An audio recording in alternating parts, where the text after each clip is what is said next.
Good morning, everybody. Early morning crypto talk. Bitcoin Brandon here. We're going to get started in a moment.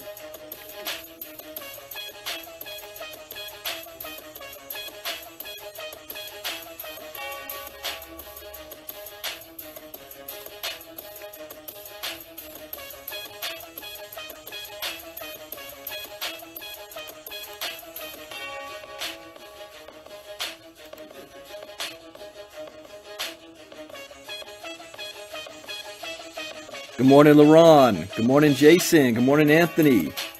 Tuesday morning. Still the beginning of the week.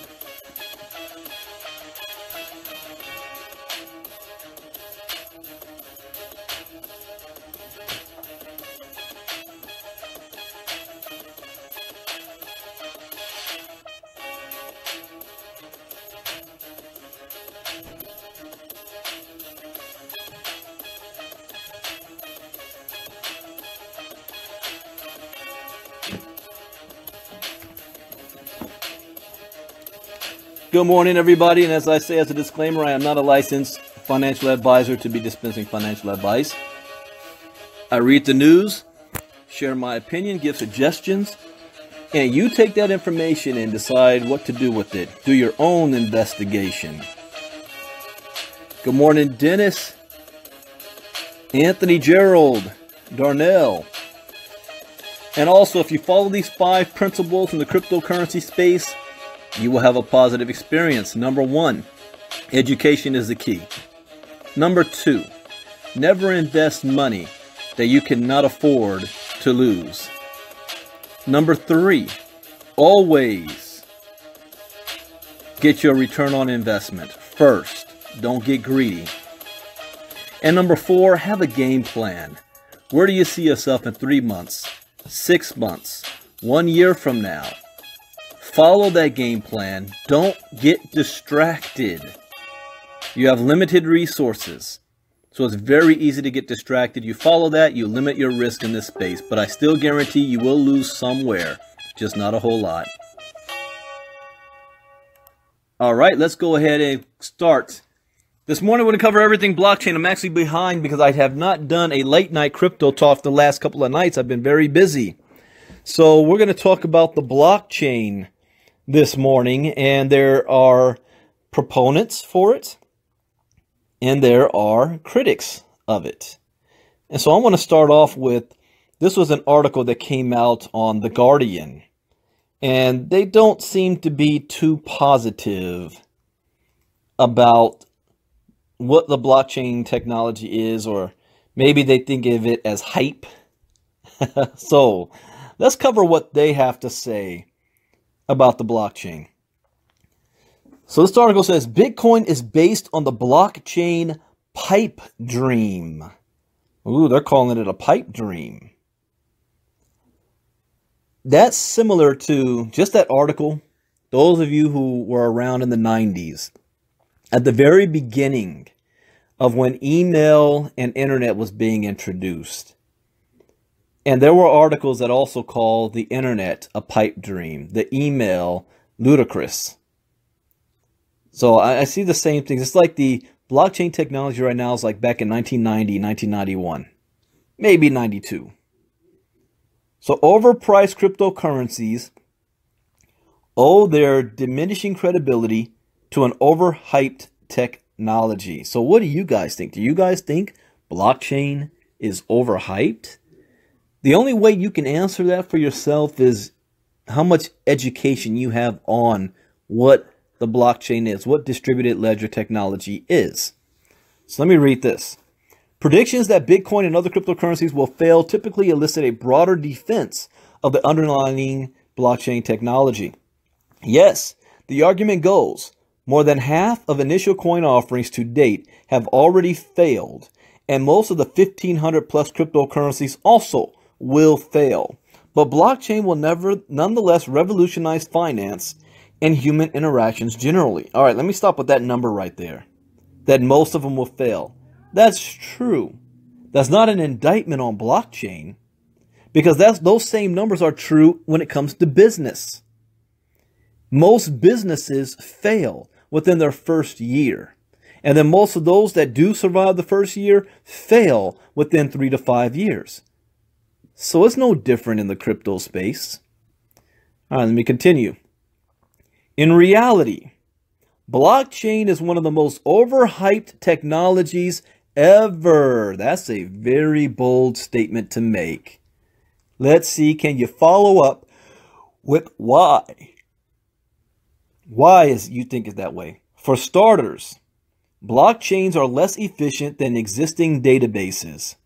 When someone says they are running something on a blockchain, what they usually mean is that they are running one instance of a software application that is replicated across many other devices.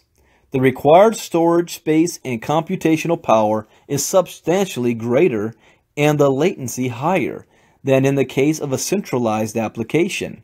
Blockchains that incorporate proof of stake or zero knowledge technologies require that all transactions be verified cryptographically, which slows them down. Blockchains that use proof of work, as many popular cryptocurrencies do, raise yet another problem. They require a huge amount of raw energy to secure them. This explains why Bitcoin mining operations in Iceland are on track to consume more energy this year than all Icelandic households combined. Let me stop right there. What he is saying is true. However, we are at the early stages of this development. What he is saying as an indictment of blockchain is like saying in 1991, the internet is overhyped because most people don't have a computer in their home. Most people only have one phone line in their home. If they're lucky, they might have a fax line. So if you wanted to get on the internet, remember good old AOL? You couldn't use your phone at the same time as you were on the internet. You guys remember those days? Try to call somebody, you get the busy signal because the kid or somebody's on the internet. The technology wasn't developed yet. It was the early stages. That's the same case right now. Let me finish. Blockchains can make sense in cases where the speed, verifiability trade-off is actually worth it. Give it time. But this is rarely how the technology is marketed. Blockchain investment propositions routinely make wild promises to overthrow entire industries, such as cloud computing, without acknowledging the technology's obvious limitations. We're still early in the game. See, this would be true if this is all there was. But you have to use some critical thinking here. Is this technology continuing to develop as more and more people start to use it, as more and more systems and businesses start to integrate it, then the infrastructure will be built. It's the same thing with the internet. Think if you listen to critics like this back in 1992 when it came to email, who's going to use email? I mean, you can't send a package through email. You can only use email for one little thing, maybe to say hi and bye to somebody. Now look, email's obsolete today. Nobody's using AOL. Nobody's using Blockbuster. Nobody is getting, even on Netflix, nobody is having videos emailed to their home when they can stream it live. This is the early stages. That's all I'm going to read on this, because this individual keeps going on and on about why the other payments are better or faster. And as I stated, give it time. This is kind of taking the same approach as PayPal. I read the article yesterday about PayPal. And PayPal was looking at this the wrong way. You got to have a complete different mind shift if you're going to want to get into this space. And whenever you have what's called integrated, or not integrated, whenever you want to have innovative ideas, the rules haven't been written yet. There is no precedent yet. You got to establish it. You got to break through what those that say something can't be done to make it happen. Hindsight is everything. We can look back and listen to articles, and I challenge you to do so. Go back on YouTube and do a Google search for the early days of the internet, when email was first introduced, what the news articles were saying it. They were laughing about it. There was what is the internet? What is email? Nobody's going to use that. What is a window on a computer? What does that mean? And you fast forward today and you look at them like you guys have lost your freaking mind. You were crazy. You were dissing the technology that you're all using now. Same thing's going to happen here with blockchain technology. It's all in the beginning stages. That should let you know. You know, the early stages. So that was one article. Let me look at how others are looking at the blockchain. What about the banks? Do the banks think this is serious? Bank of America has over 40 patents on it, so obviously they must think it's something happening. Banks continue to demonstrate success with blockchain application. Wait a minute, what did the last guy say? It's hyped? But all of a sudden the banks are saying, oh yeah, we're having success with it. So let me put this article in the chat box. Banks continue to demonstrate success with blockchain application. Two banking giants have recently offered yet another massive break for the application of blockchain technologies in the financial sector. In a $30.48 million securities lending transaction, ING Group NV and Credit Suisse Group AG employed blockchain-based software to effect the transaction, the company said on March 1st, 2018. This latest record is another example where the formal banking sector appears to be genuinely investigating and applying the core value of secure transactions proffered by the 2009 innovation. Although supposedly threatened by the phenomenon of cryptocurrencies, a decentralized money system that should theoretically put banks out of business, the fraternity has been enamored with blockchain technology for its application for some time. The banks don't see this as overhyped.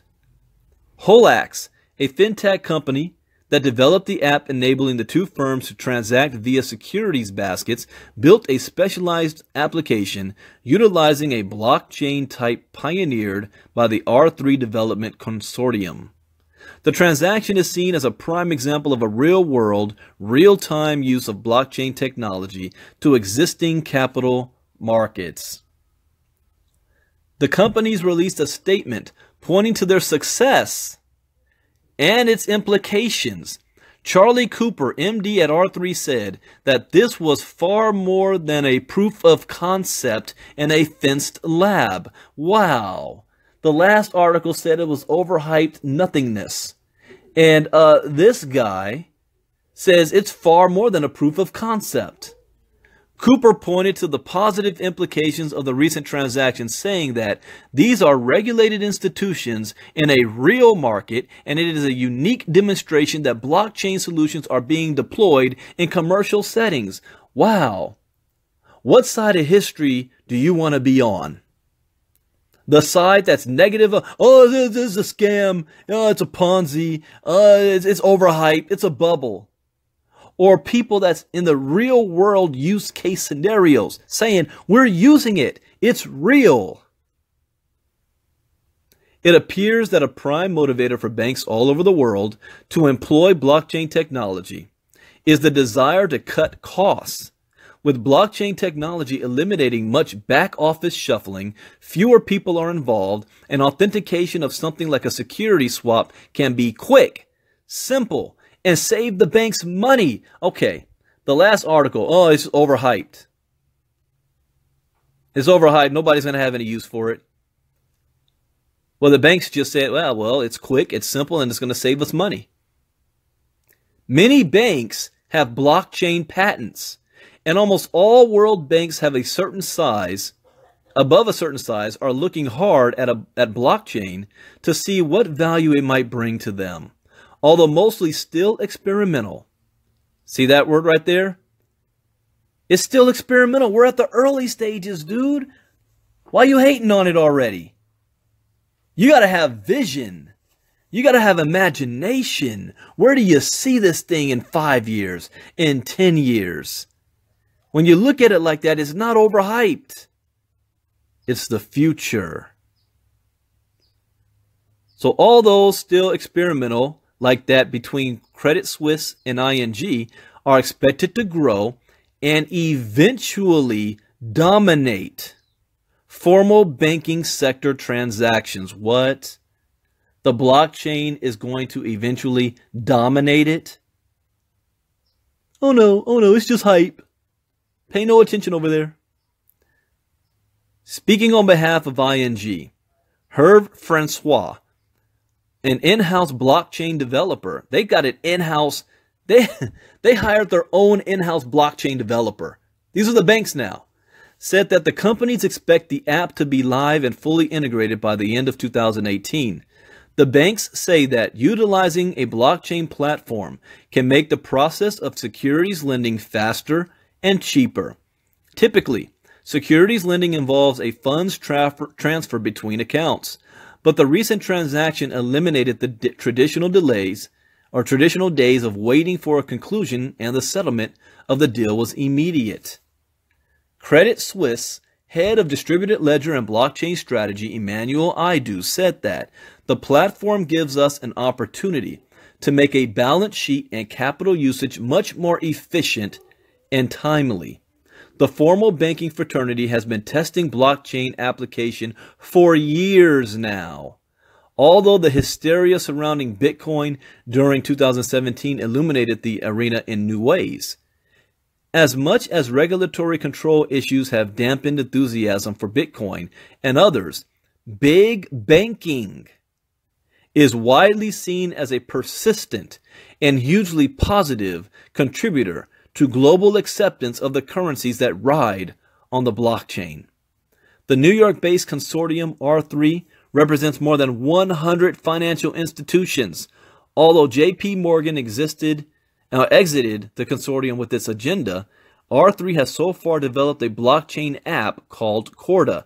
This app was employed as a base construct in the recent securities lending transaction. All right, so there's two articles there. One article, blockchain ain't nothing but overhyped. No use for it in the future. And here you got the biggest banks in the world. They've been studying this for years. They've been developing patents for it, and they're already instituting it, and they're calling it the future. This is why you always have to watch who you're listening to, and you always question what information is being put in front of you, even from me. Just because somebody of authority or somebody who's an author can write an article doesn't mean it's true. Doesn't mean it's 100% factual. So this is where you got to take all information. See, I'm not a Kool-Aid guy. I'm not a cheerleader. I'm not a fanboy. Just because I like Bitcoin, I'm only going to look at articles that's positive about Bitcoin. I'm the same way in politics. I try not to discuss religion and politics. But I always am paying attention to what all the news is saying. I already know if I watch MSN and CNN, I'm going to hear one slant. If I watch Fox News, I'm going to hear another slant. If all you do is watch just one, you are at a complete disadvantage. Complete. And you think your way is the only way, is the only right way. That is so arrogant of a stance to have. So yes, we have to pay attention to what those who are critical of this space are saying, because there may be some merit to what they're saying.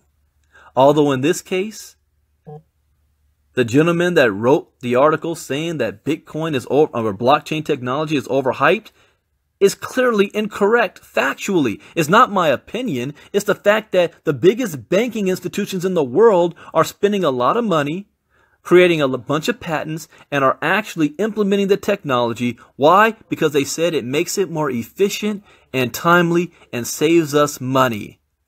That's real world application. Regardless of what you think, the other guy is wrong.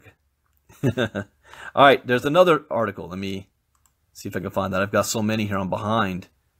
Oh yeah, this one. I think Kathy Keene had posted this. I think I stole this from her. It's called How Blockchain is Shaking Things Up in Real Estate in a Good Way. What? I thought the other guy said it was hype. Now it's interrupting real estate? See, here's what I've always said. I make two very bold statements. The first is that cryptocurrencies is the greatest economic transfer of wealth in the history of mankind for the most amount of people. That's a very bold statement to make. I back it up with facts. It's not the only transfer of wealth to happen in history, but the ones that happened previously was not accessible to most people. It depended on where you were born, when you were born, what family you were born in, what race you might be, what class you are, that only participated in those wealth booms. But because of cryptocurrency and the decentralized nature of it, if you have access to the internet, you have access to this wealth generating machine. It doesn't matter who you are, where you were born, when you were born, your race, color, creed, or gender, whether you got a rich dad or not, whether you are blue blood or not, none of that matters. Anybody who has access to the internet has access to this. That's why I say for the most amount of people. The second bold statement is that blockchain technology or distributed ledger technology is the greatest invention to humankind that's going to impact the world since the invention of agriculture. Do you think agriculture changed the world? Why would I make a bold statement like that? Because the blockchain technology is going to disrupt every, not just some, every single industry on the planet. Every single one. As I read a couple weeks ago, even the sex industry, even the prostitutes and the strippers, from them all the way to the banks and government, military, the Pentagon, pharmaceutical, farming, every single industry will be disrupted by blockchain technology. Those two are factual. Well, you say it's factual. Just look. Just wait and see. So what's going on now in the real estate industry? How is it shaking things up in the real estate industry? As a prospective homeowner, it's exciting to start the hunt for the perfect home in the perfect neighborhood. There's nothing quite like the thrill of walking through a potential fit and imagining how you would decorate the walls, how your furniture would look in the living room, and how great it would be to have your family walking through the halls.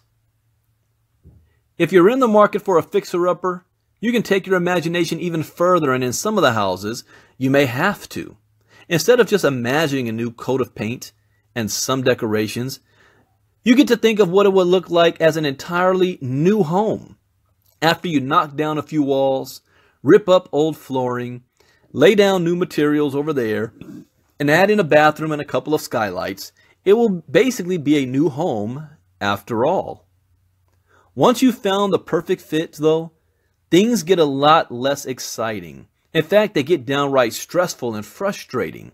You may have to play the offer game, which is stressful enough on its own.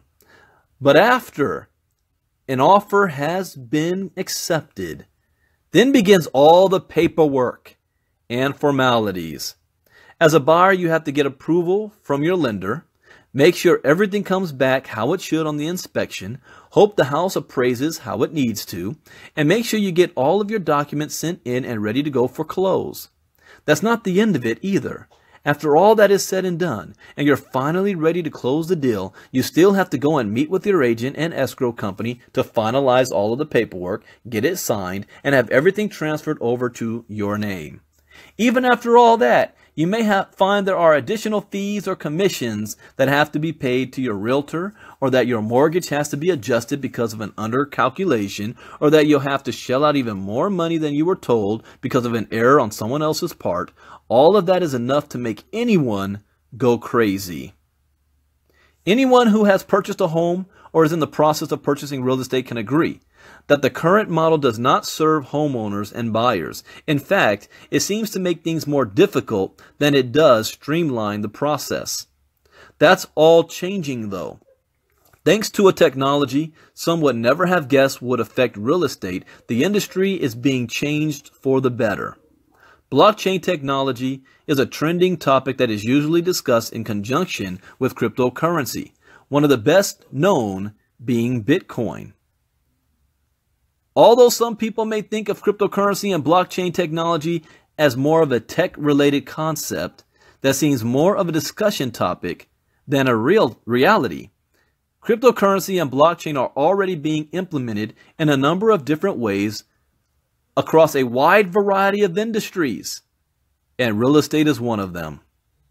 When I'm reading this, remember that other article, it's hype. This don't sound like hype.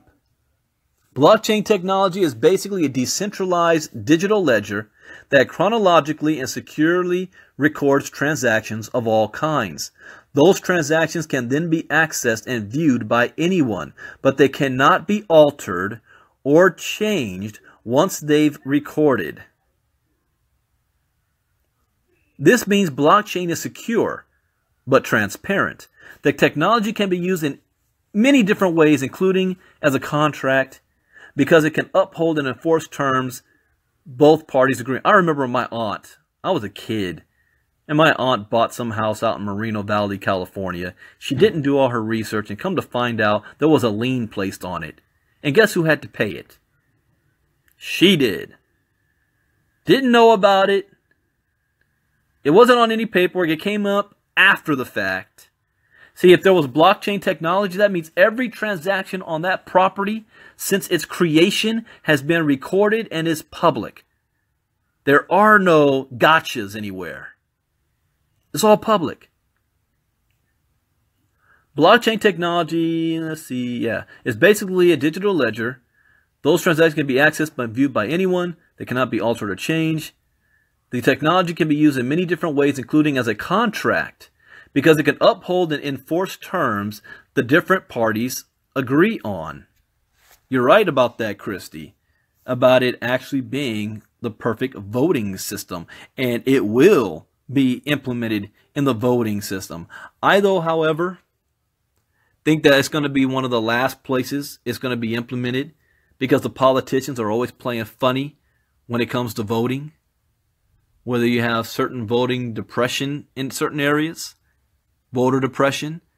So since blockchain could solve all of that, the politicians don't want to solve that. So that might be one of the last industries that gets integrated with blockchain on a federal level. I think it might happen on the local level first. So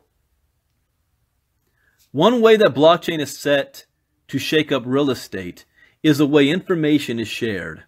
The multiple listing service MLS system currently tracks agents, contracts, etc., but it is not easy for everyone to access, and sometimes there are issues in the system.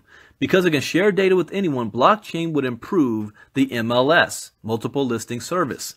Blockchain could also help mitigate obscene commissions.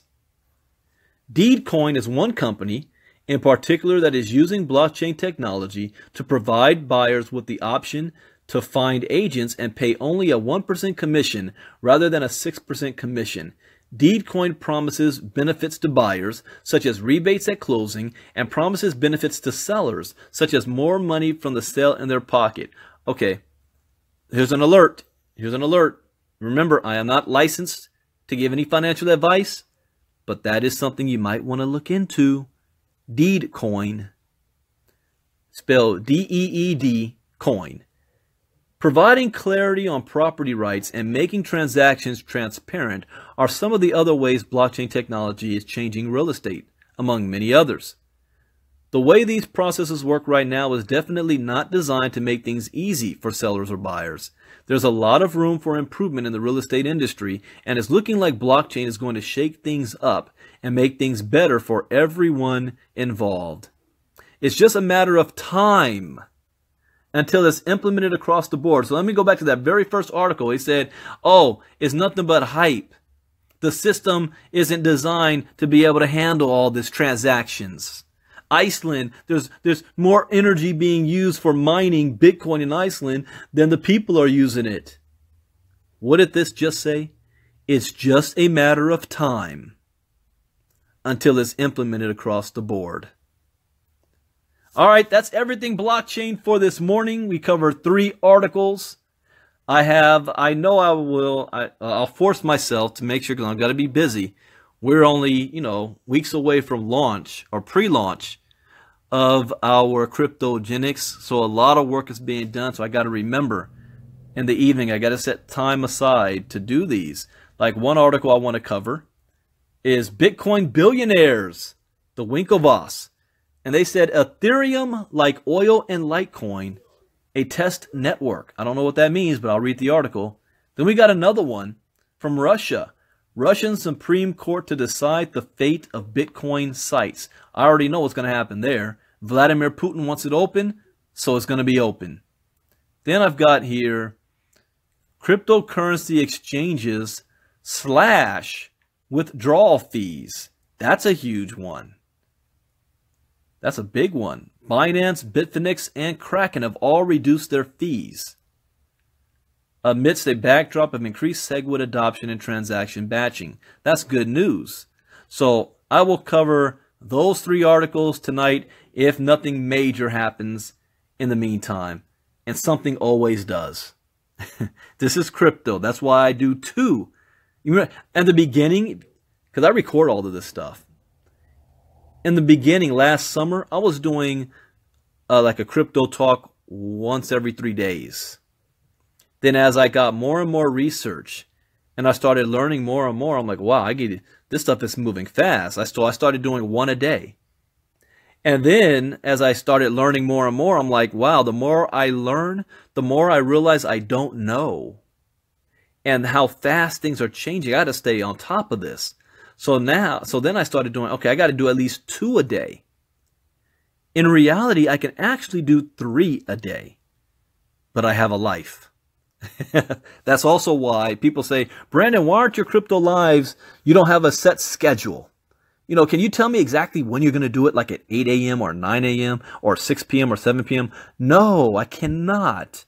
Because I don't have a set schedule on when articles pop out. I'm already doing this daily, and my time is flexible. I cannot lock myself in 7 days a week at a certain time. Again, I have a life. And there's some days where I don't do crypto talks at all. The biggest benefit is not that you catch me live. It's that you can go back to my channel and listen to the recorded ones. That's my point. And then on top of that, we're launching cryptogenics. Why? Because we have people. And here's another reason why I love it. It saves me time. It saves me time. Before cryptogenics, I would get 15 to 20 questions a day from people who want to know and learn more about cryptocurrency. Now, it's not that it's bad. I just don't have the time. I just got this one this morning at 6:49 a.m. that says, hold on, let me pull this up. Hi, Brandon. Just started with Ethereum. Are you able to explain to me how to make money? Now, Granted, she's from Ireland. But that was the question. I get questions like that. And here's what I also found out. When I answer one or two questions, those answers spark 5 to 10 more questions. And 90% of my day was spent trying to help people and point them in the right direction. And I could easily say, why don't you go to YouTube?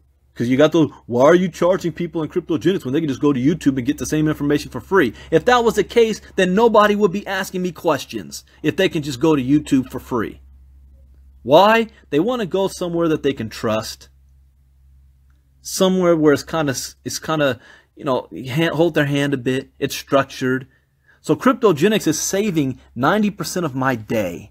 Because now, when we launch, when somebody comes to me with a crypto question, I'm pointing them to cryptogenics, an education platform that's going to walk them through A to Z what Bitcoin and crypto is all about.